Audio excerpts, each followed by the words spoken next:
I can go out and I see people who proclaim themselves as Christians. They're easy to spot. They got these shirts on and these big signs and bullhorns and they're screaming stuff at people. If that's Christianity, I don't want that. As ministers and as congregants, as members of a church, the gospel must show through us. It must transform our character because people look at our actions more than they listen to our words. It's Christ-likeness. That's what holiness is. When you are like Christ, you are holy. Americans love their piety. It's the outward trappings of Christianity. Oh, the Puritans were great at it. Our early Methodists were great at piety, right? We love our piety, acting all churchy. There, of course, was shame and shunning because Christians were accused of being bad citizens of the Roman Empire. In fact, when Rome fell, it was blamed upon the Christians. It's because of you Christians, you turned away from our gods. You didn't take care of them. And so they have turned their backs on us, and that has allowed the Roman Empire to fall. That sounds so familiar to me today as I hear modern day evangelists say, well, Americans aren't serving God and he's making America fall. He's punishing America. It wasn't true then and it isn't true now. Paul and Silas had been run out of the city because they were considered not only bad Roman citizens, but as sort of fermenting unrest. They were causing problems. They were disrupting society. They were gathering around them people, and that disrupted the temple worship, and that disrupted just their everyday life. Now, instead of bricklayers and masons and all the other professions behaving as they normally did, now we got arguments in families and arguments amongst the guilds about, hey, you have to do these things. And so you could be subject to arrest for causing a public disturbance, being a public nuisance.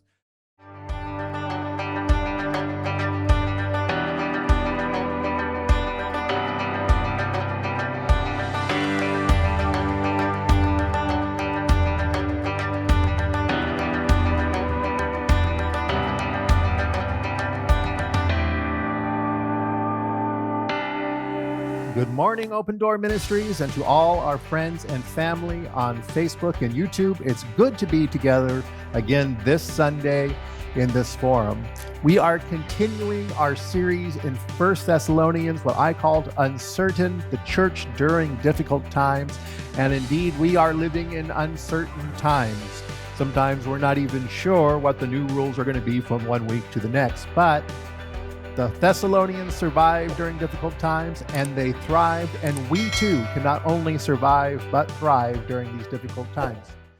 There was a molasses factory whose primary job was to turn molasses into ethanol that could be used in other forms of alcohol, and one of their storage tanks burst. And all the physics nerds have been trying to figure out how much energy was in the wave. It was about a 20 to 25 foot wave of molasses that hit the town of Boston. And as you can see, it was quite destructive. And you're probably wondering, what does a molasses flood have to do with 1 Thessalonians? And it'll make more sense when I get into the chapter, but it has to do with keeping rivers within their boundaries, keeping things within their control. For this is the will of God, your sanctification, that you abstain from fornication. And there are two key words here that I want to look at, okay? One, the instructions. They weren't just a list of instructions like do this, do not do this, but they were actual teachings. He had sat and he had taught these people. He had spent time with these people. He had taught them how to live their life, how to be a Christian and live out what Christ had taught, how to become sanctified. And we want to look at that word sanctification. Now, sanctification has sort of two different meanings to it. One is about the process of sanctification, the process of becoming more and more like Jesus. And this is what Paul is encouraging them on. Press on, carry on, keep going, keep doing what you're doing, keep following through on the sanctification. Every day become more like Christ. The other meaning of sanctification is at the end of the journey, where you are finally broken away from all things of this world, and that you are finally made into the image of Christ. And we will not see that until the day that we cross over at the end of our lives, will we experience that final sanctification. But Paul is encouraging them in this process. Keep doing what you're doing.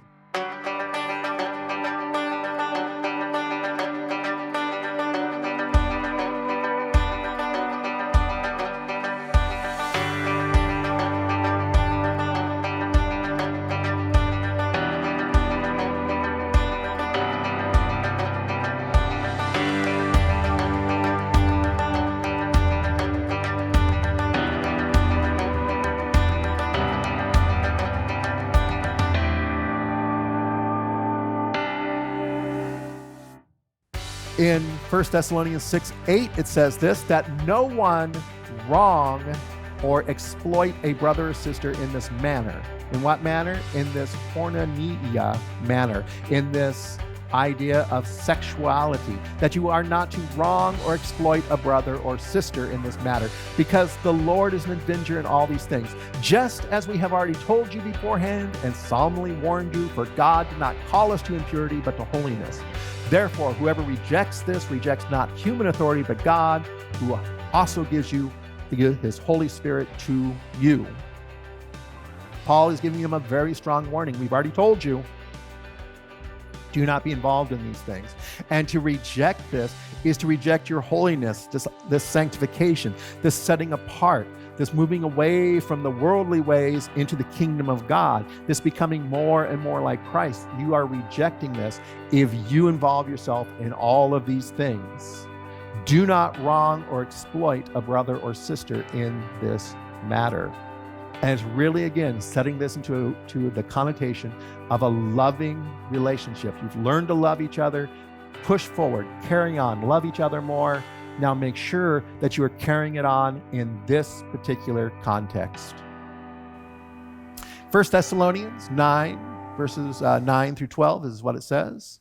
Now concerning love of the brothers and sisters, you do not need to have anyone write to you, for you yourselves have been taught by God to love one another, and indeed you do love all the brothers and sisters throughout Macedonia. Paul is reemphasizing, you guys are doing great, you're loving each other. Yes, I'm coming down pretty heavy-handed on this whole sexuality thing, but I just wanted to remind you, and let's keep it in this context of love. Everything in the context of love. But we urge you, beloved, to do so more and more. Carry on, keep going, to aspire to live quietly, to mind your own affairs, and to work with your hands as we directed you, so that you may behave properly towards outsiders and be dependent on no one. And then Paul sort of closes up this section of chapter 4 with a few reminders of what he taught them to do, and we'll take a look at that.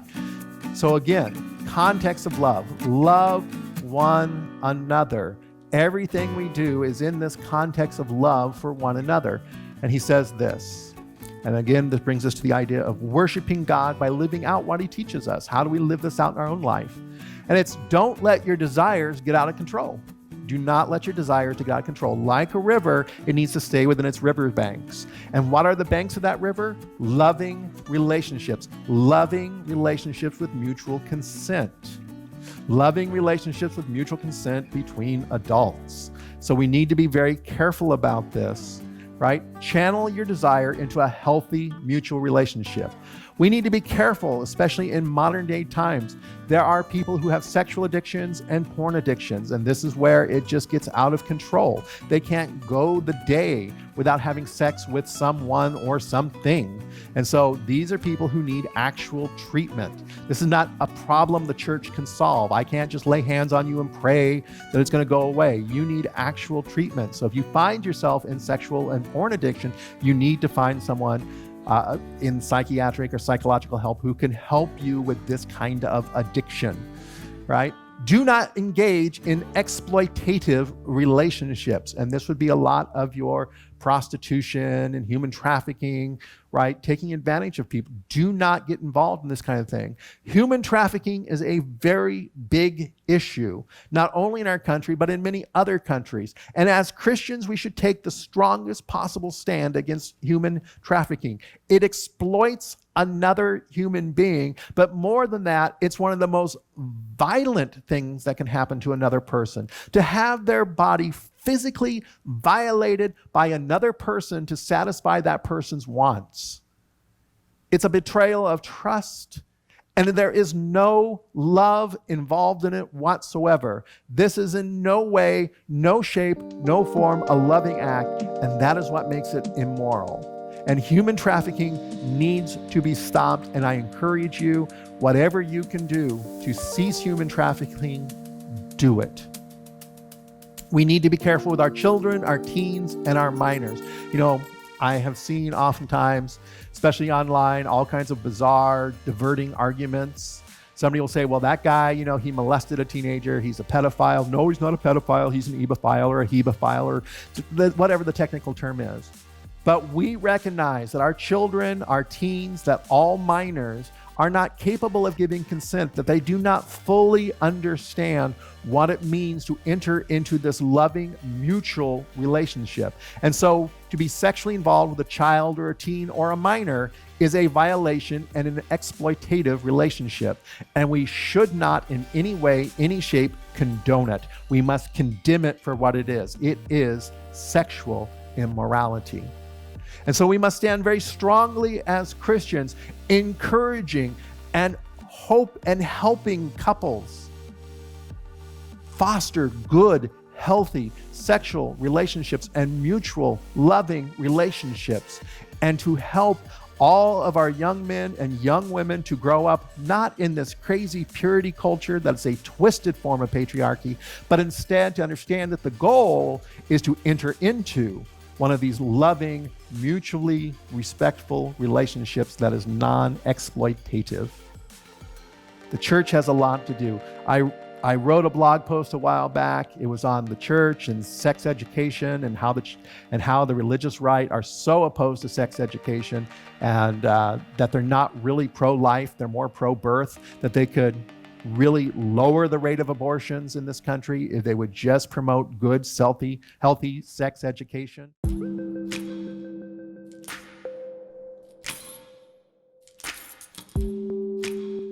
Fundamentals really aren't pro-life. In the late 1970s, abortion became the wedge issue that they used to create their political machines. They labeled themselves pro-life, but are they really? They claim that they want to end the tragedy of abortions, and they have worked fervently to create state laws that limit abortions, and they back political candidates who are pro-life. They are willing to overlook the racism, the bigotry, even the criminality of a candidate as long as they call themselves pro-life. However, maybe we should look at a few facts. The United States has one of the highest teen pregnancy rates of all developed countries in the world. It is 72.7 out of 1,000 girls ages 15 to 19. Now, these numbers come from a research study called Abstinence-Only Education and Teen Pregnancy Rates, Why We Need Comprehensive Sex Education in the United States. You can look up that research online. We'll put a link to it on there for you. What the article points out is this, that abstinence-only education correlates with higher teen pregnancy rates. And of course, fundamentals push abstinence-only education. They believe that if you talk about comprehensive sex education or provide access to birth control, that it will actually encourage teenagers to have more sex. That is why they push this abstinence-only education, which is pushing up teen pregnancy rates. If you look at the Netherlands, which has one of the lowest teen pregnancy rates in the developed world, 11.8 per 1,000 girls of reproductive age, what you find out is they have comprehensive sex education, comprehensive family planning, and comprehensive access to birth control. In fact, the Netherlands also has one of the lowest abortion rates in the world, 5 to 7%, which is much lower than what we're doing here in the United States. Understand this, fundamentals who are supposedly pro-life and oppose abortion, oppose the very programs that could lower the abortion rate here in the United States. If fundamentals would simply support comprehensive sex education and access to birth control, the abortion rate would drop. Why don't they do it then? They don't, because controlling the sexual behavior of women is more important to them than controlling the abortion rate. They use the lie that sex education and contraceptives encourage teen sex and will cause teens to have more sex. Yet, they are unable to prove with any research or any numbers or any statistics that there is a correlation between sex education and teen sexual activity. Let's face it, teens are going to have sex. At my Christian high school, teens were having sex despite our abstinence-only sexual education. I remember that one couple in my high school ended up getting pregnant because they tried to use a sandwich bag as a condom. if fundagelicals are really anti-abortion, then they should be advocating for better sexual education and access to contraception. These have been shown to lower the abortion rate. That's what they want, right? It's time to put up or shut up. Stop trying to control people's sexual behavior and face the facts. And why don't you actually prevent abortions by giving people the sex education and access to family planning that they need? Don't forget to subscribe. You can catch me vlogging over at Rev's Reels, or you can read my blog, The Rogue Fundagelical, at rcwilkinson.com. Until next time, God bless you.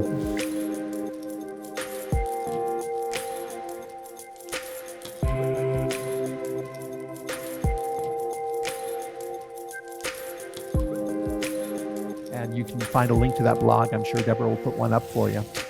But that makes an excellent read. But we need to raise up and train up our children and our teenagers, our young men and our young women to understand that the goal is healthy, sexual, mutually non-exploitative relationships. It's not just avoiding sex altogether. It's not denying that they have these feelings, but helping them find these non-exploitative relationships. He gives, in the last couple of verses, he reminds them of what he taught them. He says, I want you to live quietly, mind your own affairs, and work with your hands. Now, the live quietly and mind your own affairs is really just strive for good interpersonal relationships. Strive for good interpersonal relationships. Live quietly. You know, I've seen so many times in churches and other organizations, usually where a lot of the friction comes from is one person is feeling, I need to be recognized and I need to be the center of attention and I want to be acknowledged and everybody pay attention to me. And that just causes friction within the church. Or mind your own affairs. Oh, yeah, church gossip. Sticking our nose in everybody else's business, wanting to know what's going on with everybody else instead of paying attention to your own business. These are not things that foster good interpersonal relationships. These are not things that foster loving relationships with each other. This is not loving each other. You know what? Live quietly. Don't seek to become the center of attention. Mind your own affairs. Just keep your nose out of everybody else's business. You got enough things to worry on your own. Pay attention to your own life. And these are things that just kind of promote these good, loving relationships. But the last one, work with your hands. We can look at this in two different ways. Okay, one is support yourself with legitimate work. Now, there may have been, if we tie this to the previous verses that we've been reading, that there may have been some people in the Thessalonian church who had gotten involved in prostitution, that they needed money, and so they were allowing themselves to be prostituted, and they were gaining money by working as prostitutes. And Paul is calling them away from this. Work with your hands. Do something that's skilled labor. Don't get involved in prostitution. Or this may be tied to the verses that are coming. In the second half of Thessalonians, Paul is going to be talking about the return of Jesus, the day of the Lord. Now, one of the problems that happened is that many people, every generation that the church has existed, believe that the Lord is returning soon. And if, like me, you were around in the 1970s, it was a big push in the 1970s that it was any day now. The Lord can come back any day now. His return is imminent. It's going to happen. Look at all the signs. It's about, I have survived so many predictions of Jesus coming back, that the rapture or Jesus coming back is going to happen any day. And here's a date, and there's another date, and here's another date, and they've all been wrong. They've all been false. And for the last, 50 years now, I've heard over and over again that it's any day now. And I'm like, I'm having a hard time believing it's any day. But part of the problem about the day of the Lord coming up is that some people are like, well, if he's coming up, I don't need to work because he'll be back very soon, right? So I don't need to build a business or put away savings for my old age because I'm not going to get to old age because he's going to come back and then it'll all be over. So it may be tied to that. But what he's saying is support yourself with legitimate work and don't refuse to work because the end is near. So depending on whether it ties to the previous verses or the verses after it, or it serves as a transition, work with your hands. We should be doing what we need to be doing. Carry on. Keep calm. Carry on. We have things to do. We have work to do. And whether Jesus is coming back tomorrow or Jesus is coming back in 1,000 years, it doesn't matter. You keep doing what you're supposed to be doing. Support yourself. Do the work. It can be kind of difficult. One last picture for you. This one says, love is love. I was reading an online article the particular individual was very upset by this phrase, love is love. Oh, that totally destroys the idea of, Christian love. I mean, what are we? We're going to start, allowing people to have, love with an animal. Are we going to bless that relationship? Of course not. Of course, we're not going to bless a relationship like that because the animal is not capable of consent. There's not a mutual loving relationship going on between. So it's exploitation. It's harm to the animals. We don't bless something like that. Oh, are we going to bless something like, well, I fell in love with this child? And again, we've talked about that. No, children are not capable of consent or these mutual loving relationships in this particular concept. So of course, we're not going to bless something like that. However, Open Door Ministries is both an open and affirming church. We will bless any relationship that is both loving and mutual, where the partners are equal, where there is no exploitation going on. And so whether that is a love between a man and a woman, or between two men or two women, as long as it is in the proper riverbed, the proper channel of a mutually loving, consenting relationship, then we are okay with it because we believe that reflects the will of God to be in a loving relationship, to love one another. Paul also would write later on that there is now no more of these separations between male and female, Jew and Greek. As we continue to study the Bible and we look at it and it opens up the conversation, we are seeing more and more that it is only in these modern times that we are seeing that there is such opposition to the idea of the possibility of loving relationships between two men or two women. And Open Door Ministry firmly believes that as long as it is mutual, respectful, equal, then we will bless it and do it. So love is love, and that is where all relationships belong, in a loving relationship, not an exploitative one. That's it for this week. And until we meet again, may you experience God's love in your own life and give that love to other people as well. Go in peace. God bless you all.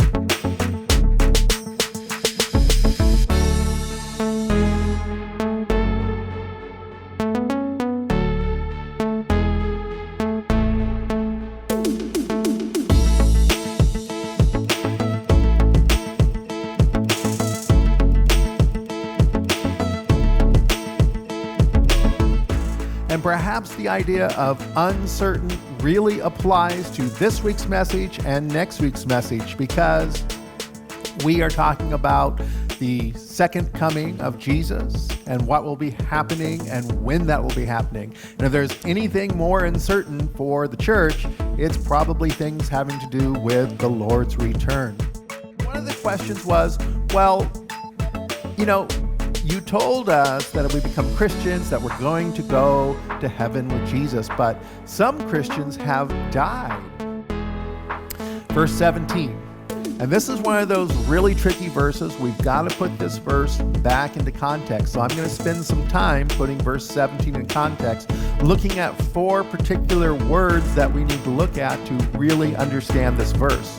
The verse is 1 Thessalonians 4:17. After that, we who are still alive and are left will be caught up together with them in the clouds to meet the Lord in the air.